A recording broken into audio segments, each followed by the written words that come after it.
안녕하세요. 오늘은 외국 납부세 공제에 대해서 설명을 드리도록 하겠습니다. 외국 납부세 공제란 내국 법인의 각 사업년도 과세표준 금액에 국외 원천 소득이 포함이 되어 있는 경우에 그 국외 원천 소득에 대하여 납부하였거나 확정은 됐지만 납부할 외국 법인세액이 있는 경우에 세액 공제 방법과 외국 납세액을 각 사업년도 소득금액 계산 시 송금 산입하는 방법 중 하나를 선택해서 적용받을 수가 있는데요. 보통은 세액 공제 방법이 세효과가 더 크기 때문에 세액 공제 방법을 선택을 할 건데요. 그런데 어느 경우에 송금 산입 방법을 선택을 할까요? 우리가 세액 공제 방법을 선택을 하기 위해서는 세액 공제 한도액을 계산이 되어야 되는데요. 이 세액 공제 한도액 계산이 되기 위해서는 국외 원천 소득 금액이 명확히 계산이 되어야 됩니다.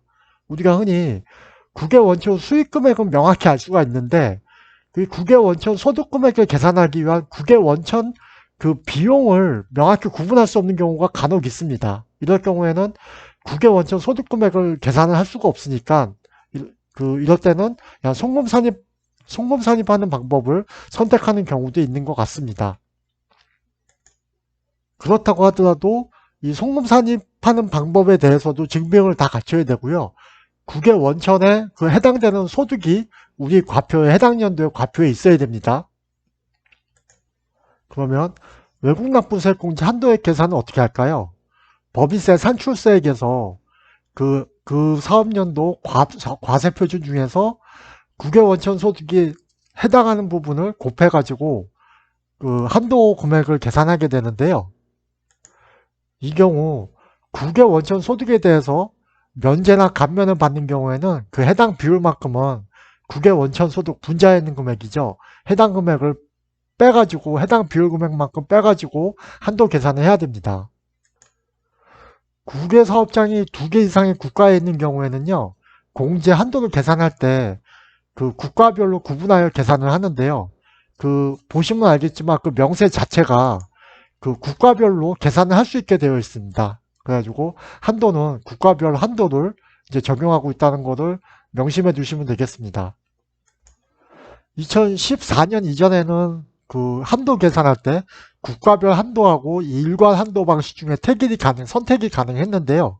15년서부터는 국가별 한도 방식만 허용된다는 것을 이제 알아두시면 되겠습니다. 참고삼아 말씀드립니다. 외국 납부 세액 공제가 2월 공제가 되는데요. 그 초과하는 금액은 그러니까 그 세액 공제 한도를 초과해가지고 다행년도 공제받지 못한 금액은 다음 연도부터 5년 동안 그 해당 한도가 나오면은 그 공제 한도 범위 내에서 세액 공제를 받을 수 있습니다. 여기서 참고 삼아 말씀을 드리자면요. 외국 납부세 공제세액 산출 계산서는 그 법인세 신고 때까지 제출을 해야 되는데요. 그 아무래도 외국 납부세액이다 보니까 과세 기간이 다를 수도 있고 외국 정부의 결정이나 경정이 아직 도달하지 않은 경우가 있습니다. 그럴 경우에는 그 결정 등의 통지를 받은 날부터 3개월 이내에 제출해야 되는데요. 이게 무슨 얘기일까요? 일단은 외국 납부세액 없이 그냥 그 법인세 신고도 하시고요. 이게 확정될 때 확정받은 날부터 3개월 이내에 경정 청구를 하셔야 되는 겁니다.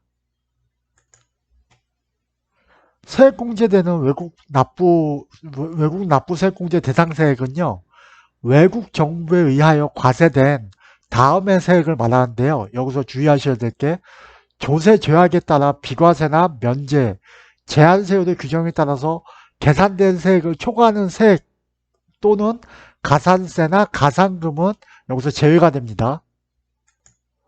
그 밑에 1, 2, 3번을 보시면은 설명은 좀 복잡하게 되어 있는 것 같은데 소득을 베이스로 한 세금이면 외국 납부세액공제 대상 세액이 됩니다. 그 나라의 그 소득 금액을 대상으로 한 그 세금이면은요. 첫 번째로 보시면 초과이윤세 및 기타 법인의 소득 등을 과세 표준으로 하여 과세된 세액.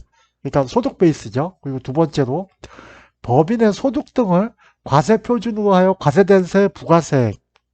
그러니까 우리나라로 치면은 법인세 부과돼서 납부하는 지방소득세가 해당이 되겠죠.